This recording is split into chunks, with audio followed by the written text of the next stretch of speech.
we're going back and forth. But we're going to take a few seconds to let more people jump into the room, and then we'll get started. But I hope all of you are doing well, given the context of the world that we're in right now. All right, let's get started. So afternoon, evening, and morning, as your time zone suggests. My name is Uche Amaechi, and I'm a lecturer on education here at the Harvard Graduate School of Education. I want to welcome you to today's Education Now episode, a webinar series designed to respond to the dramatic changes in the field of education in the wake of the COVID-19 pandemic. In today's conversation, we'll discuss the extraordinary challenges teachers have faced during the pandemic and look at whether the pandemic added new pressures or just exacerbated the existing ones. What does recovery look like? And as usual, today's episode will be recorded and will be made available to view on the Harvard Education YouTube channel, our Facebook page, and of course, you can also visit hgse.me/ednow, that's hugsy.me/ednow, for recordings and information about future episodes. And you can submit your questions during the conversation using the Q&A button at the bottom of your Zoom screen. And at the bottom of your Zoom screen, you can also find access to the closed caption. All right, so let's get started. It is my honor to welcome our guests. We have two guests today. First, Heather Hill, one of my colleagues here at the grad school, is co-chair for Harvard's Teaching and Teacher Leadership Master's Program. Heather's research focuses on teacher experience and characteristics that lead to high quality instruction and stronger student outcomes.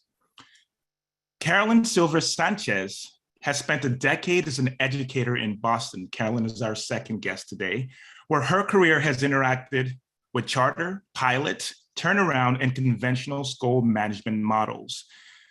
Carolyn is a national board certified teacher whose passion lies in working with English language learners. Welcome, Heather and Carolyn. Thank you. Hi.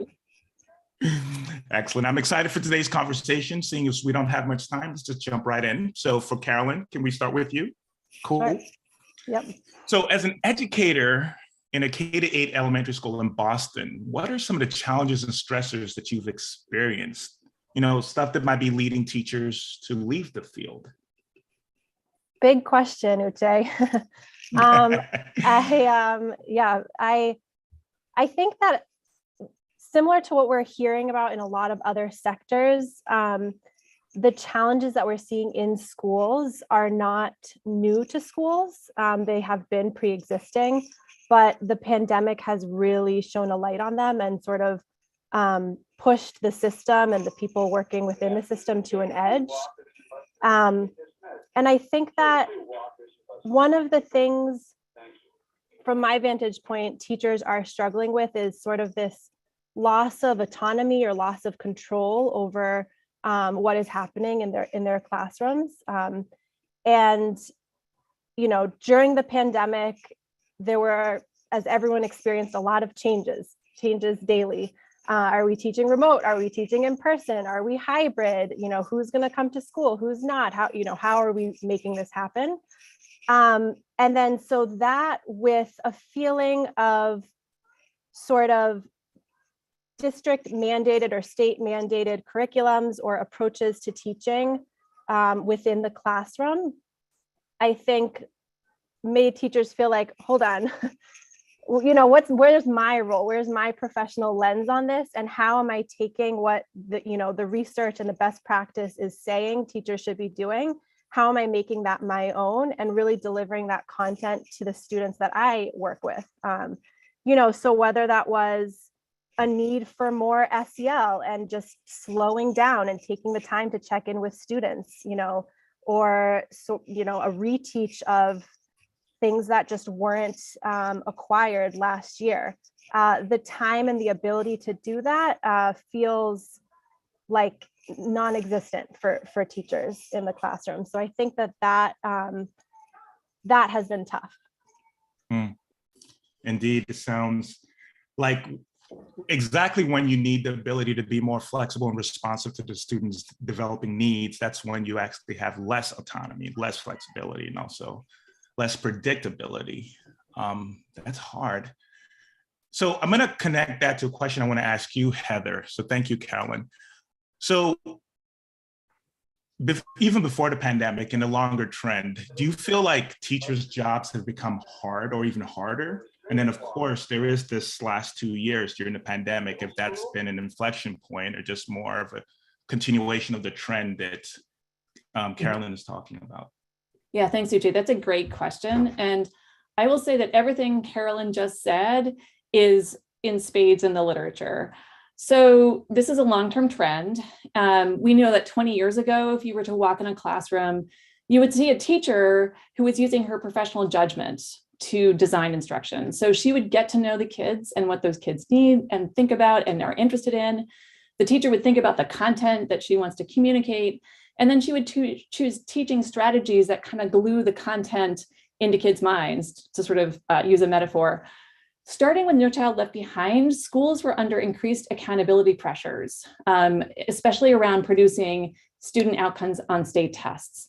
And this led to the heavy regulation of teaching itself. So if you walk into a classroom now, you're going to see a teacher who says, well, I have a pacing guide, so I have to be on a certain page in my curriculum materials on a certain day. Teachers have prescribed curriculum materials, they have prescribed instructional practices. And as Carolyn said, teachers are just juggling a lot. So teachers are experiencing reform again and again and again. So this year it might be a math curriculum. Next year it might be something SEL. The year after it might be something bullying. So there was already a lot on teachers' plates and they were already feeling it. We know that this sort of loss of professional judgment is harming teachers in the sense that teachers no longer feel like they can help their kids best learn in many ways. So all the prescription, all of the kind of mandated things are taking away agency from teachers to make decisions. And that is at the heart of what teaching actually is. Teachers also stay in the profession because they feel success with helping kids learn. And so if they're not experiencing that, that's another reason why teachers can become demoralized and want to leave the classroom. The pandemic has exacerbated this, as Carolyn said. So, increasing uncertainty, increasing the amount of work that teachers have. We did not see any real decline in accountability pressure on schools. Testing has continued. And so I think teachers are really at a breaking point.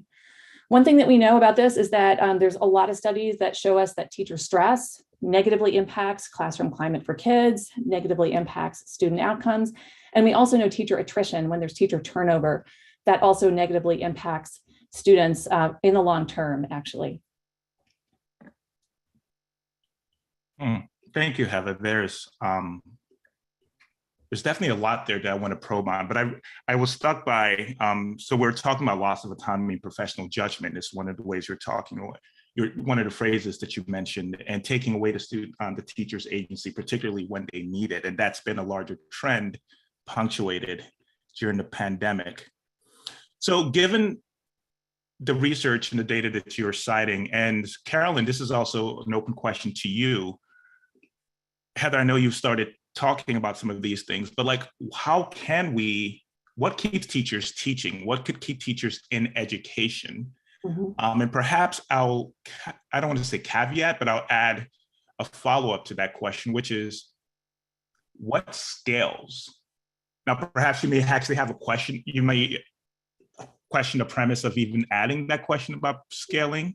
So feel free to interrogate that part of the question as well. But first, what keeps teachers in teaching? Why don't we go to Carolyn first, and then we can, Heather, you can jump in and you can talk to each other. Sure. I think I can speak to what keeps me in teaching and what keeps me motivated. And it's opportunities, honestly, like this, like what we're doing right now, and the ability to sort of have zoom out for myself out of the classroom and have greater conversations about, systems and what's working and what's not, to have precise conversations about curriculum and frameworks and what's working and what's not. That time to collaborate with colleagues, which really happens, the type of collaboration that I love most frequently happens in the hallway when you catch someone on your way somewhere, and you can say, oh, I tried this with a student recently and it was really successful, but I'm not sure about this. What do you think? And the time and space to be able to zoom out and think bigger picture and think about what works, what's not working, and why. And continuing to be vulnerable with myself and my skills, and where I think I need to grow, and sort of seeking those professional development opportunities for myself. And again, that just really speaks to the autonomy piece. The more chance I have to think about what my students need and how I can be the person that, makes something accessible to them, or brings, a learning opportunity to them. That's what really drives me, what really motivates me. Mm-hmm. Yeah, I'll add on to that. I think that is all also really prevalent in the data. So teachers are really seeking those leadership opportunities to collaborate, feel like those informal collaborations are really valuable to their practice and to their sort of satisfaction in schools. There's a couple other things that you see when you do national surveys or you look longitudinally at why teachers leave the profession or leave particular schools. So one is hugely leadership in the school. So the teacher feeling like their principal has their back is really important. And that extends for everything from, the discipline, working with parents, but also to just having a great working environment, fostering that great working environment in schools, protecting and sheltering teachers from regulations that are coming down from the state or the district. So helping teachers sort through those and make sense of them and know what to focus on and know what they just don't have to do this year is a big one.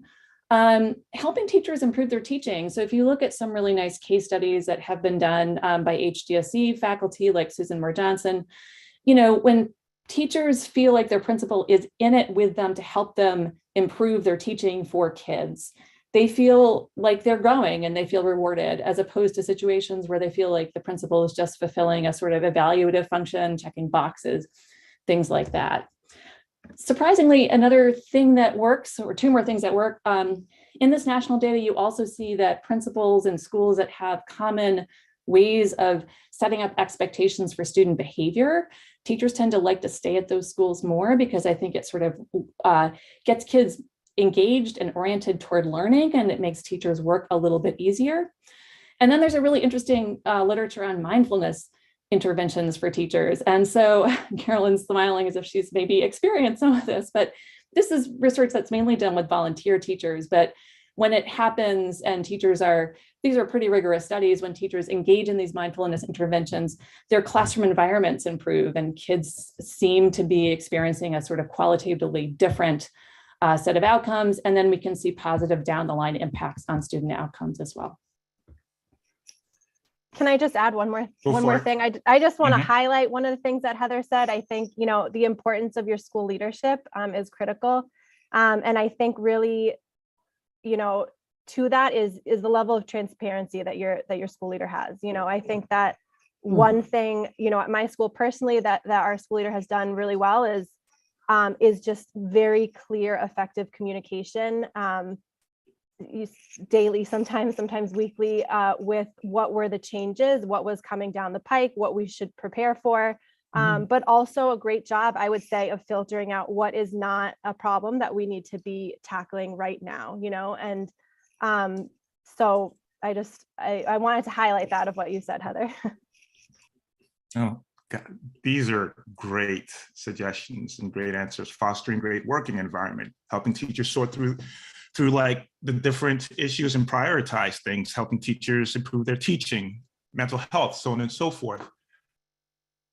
And I guess I'm thinking, for each leader, school leader, district leader, the context in which they're working varies a lot and probably changes and has changed over the course of the pandemic. So how do they think about which of these strategies or which of these approaches to take, or how to actually roll them out?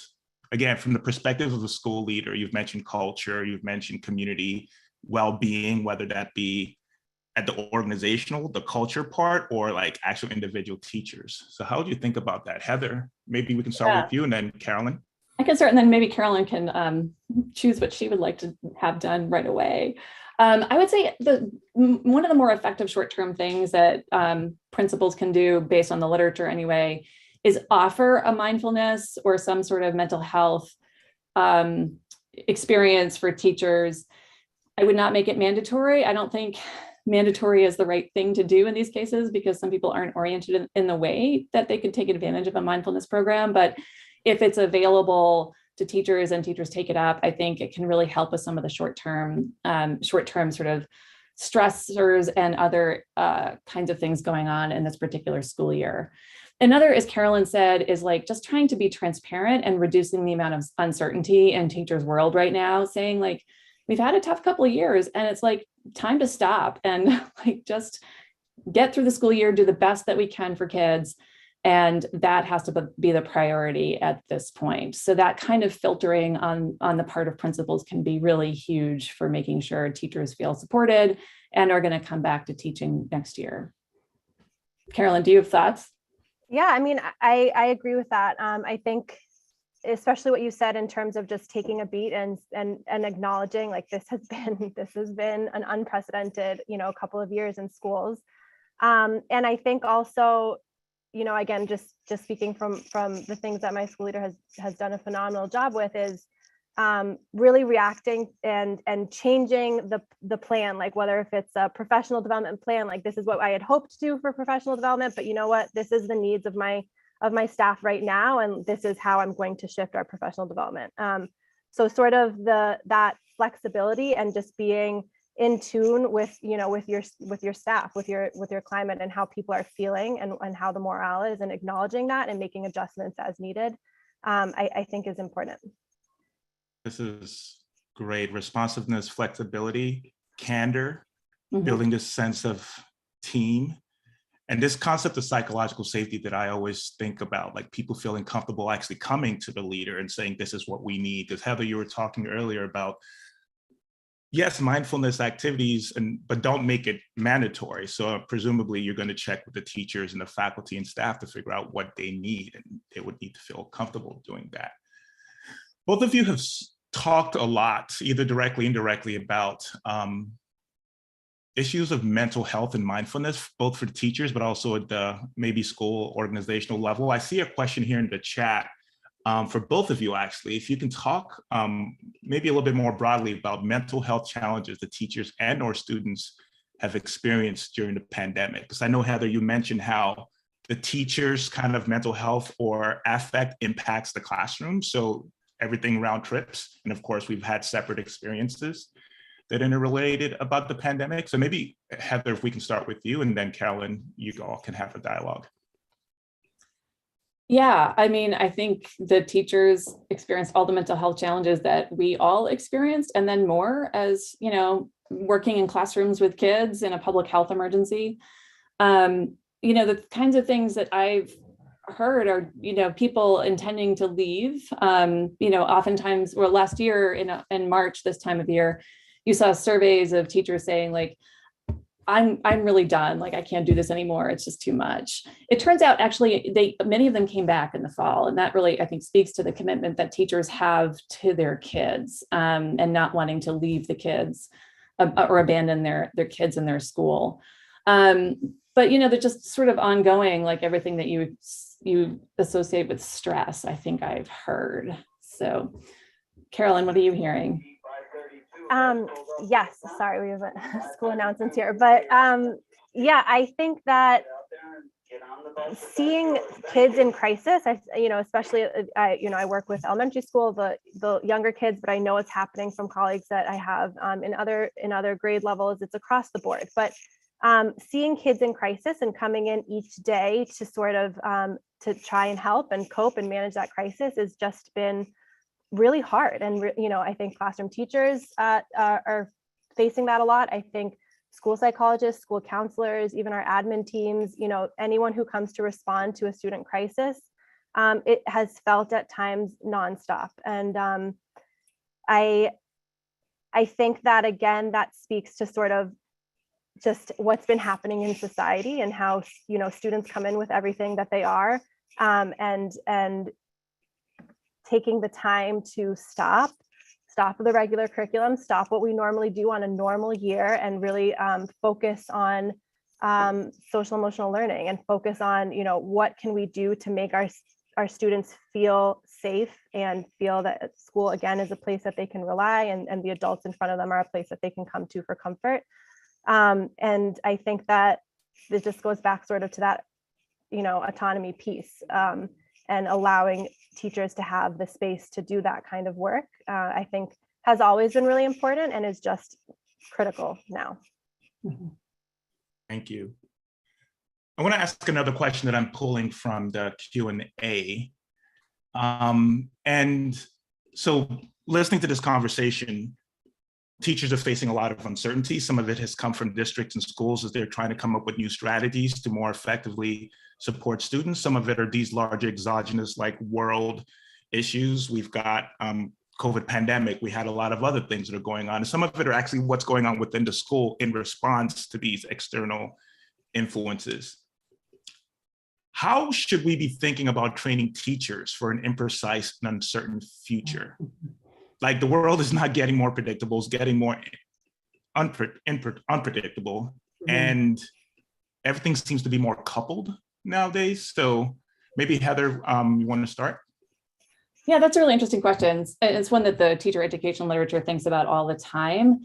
I think on the one hand, you train teachers for generalities by doing general things, like here's a framework for thinking about this, or here's a framework like for teacher reflection. And as long as the teacher's reflecting, they're going to be fine because they will always be reflecting and learning and growing. I think the sort of more recent thinking, or it's sort of the alternative to that line of thinking, which is predominated in teacher education, is to teach teachers how to do very specific things, like to launch a task in an equitable way so that all students take advantage of that launch and then can work productively, or to engage kids, or to assess what kids are thinking, not using data from standardized assessments, but assess kids in the moment so that you really understand where their minds are in terms of learning the content. And I think that approach gives teachers, ironically, it doesn't help with uncertainty, but it gives them some skills for really being able to work with kids in ways that make them feel better. They have more sort of, or not feel better, but reduces the uncertainty in terms of like, I'm not saying this very well. It gives them ways to be successful with kids, which reduces some of the uncertainty that they are experiencing. So it's kind of an unusual answer to that question, but I think the information that we're getting right now out of teacher ed studies is trending toward those more concrete kinds of training programs. Thank you. Carolyn, anything you'd like to add? Yeah, I mean, I think this is a little bit different, but one thing that I would have loved to, and actually I went back to Hugsy to work on this myself, but one thing in my teacher preparation that I would have loved to learn more about is just the time to unpack my own biases and what I bring into the classroom. I think that like having that lens, as you work with students and you work with a diverse population of students is really important.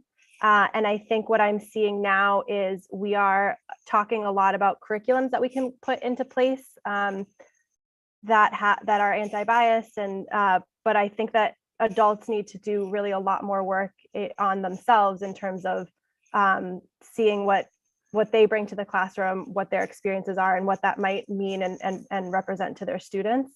And I think that a teacher prep program is a great time to do that, because it can be hard to zoom out in that way when you're in the work and daily with students.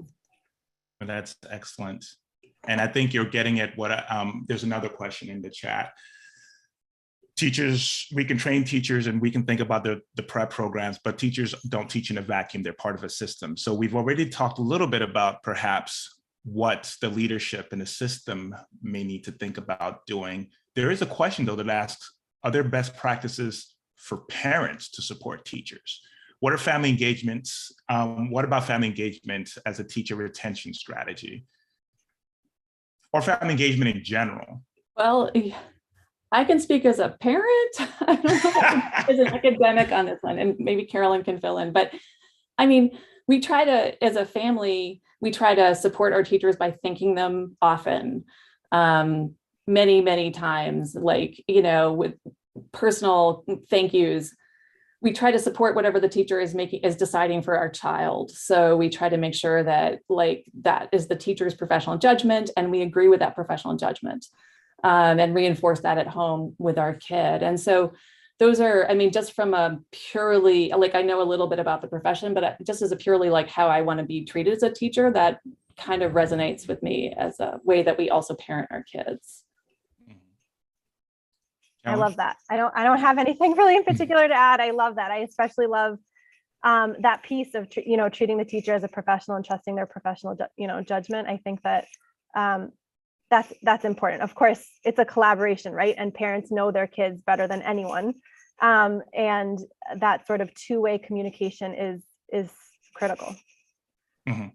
And maybe I'll jump in here for a little bit. So in some of the schools that I work with, there's this one-to-one personal relationship, but there's also what are the structures that the school creates that allows parents and teachers to work together in a very non-confrontational, rowing in the same direction way. So we have a courageous conversations where we talk about equity, and these are structured in a way that parents and community members and faculty and staff are mixed together. And some of the charter schools I work with, we explicitly bring faculty and parents onto the board, and we have them in these high-level decision-making conversations where they can think about the larger school together and not just about their individual children. So there are structural ways I think you can build these relationships, and the better the relationships, I think the less likely people are to want to leave and the better that they feel. Totally. Last question I will ask you, Carolyn. What do you as a classroom teacher or educators, what do you want from researchers? What would you like researchers to focus on and help you with? That's a great question. I think that something I would love is researchers coming into schools more and seeing, what the day-to-day in schools looks like. I'm not saying that this isn't something that's already happening, but I haven't personally seen it. So I think that having sort of, when I've read studies and it focuses on one very specific skill or something that is trying, the hypothesis that you're trying to improve something, and you focus on that so deeply, generally there's going to be improvements in that area. But I think what's difficult is when you have that focus and, a million other things that you're trying to improve and get better. And where is that? How can you put into place certain approaches or practices or ways of thinking or data analysis that can be sort of seamless to how a school system, how a classroom is running, and taking into account all of the different complexities that teachers are managing in any given moment, So to me, the answer to that is just more collaboration between teachers and researchers. I mean, I would love that. Plug for anyone who wants a teacher on their research. But yeah, that's excellent. That's how I would answer that. Thank you. And I'm going to sneak in one question for you, Heather. One last question. This may end up being just a link that you want to share with folks. But what are you seeing in teacher attrition data specifically for teachers of color, and what can be done at the school level and perhaps even district level or otherwise to support teachers of color? So to my knowledge, teachers of color don't leave the profession more often once you correct for the districts that they work in. So teachers of color tend to work in districts that have more regulatory stances toward teaching, tend to have less great working conditions in schools for the adults in schools. Once you correct for those things, teachers of color don't leave, but the fact remains that is where our teachers of color are. And so they are leaving the profession in greater numbers, if that makes sense. So, they are leaving similarly to other folks in their context, but they're, one of the things that we know from a lot of research is that when there's a same race teacher, particularly for kids of color, the outcomes for kids improve. And that is one of the most robust research findings we have right now. And the sort of any attrition of teachers of color is super problematic. So that is that's the upshot. Did you ask for No, solutions? I think I'm out of time. I don't think I can give you solutions. No, we're technically out of time, but if you have any links or things that you'd like to share with that, I think that would be super helpful. We are out of time, so Carolyn and Heather, thank you. You've been so thoughtful and candid in your responses. I don't know if you want to say anything to the group. Just thank you so much for having me. I enjoyed this conversation. Thank you. Excellent. And thank you all, people that I cannot see in the medium, in the air. Thank you for attending. Thank you for joining us and your incredible questions. I'm sure we were only able to use some of the questions, but we will look through the rest. And for the video of this episode and info on upcoming Harvard Education Nows, you can visit us at hgsc.me/ednow. Otherwise, thank you all so much. Be peaceful. Go forth.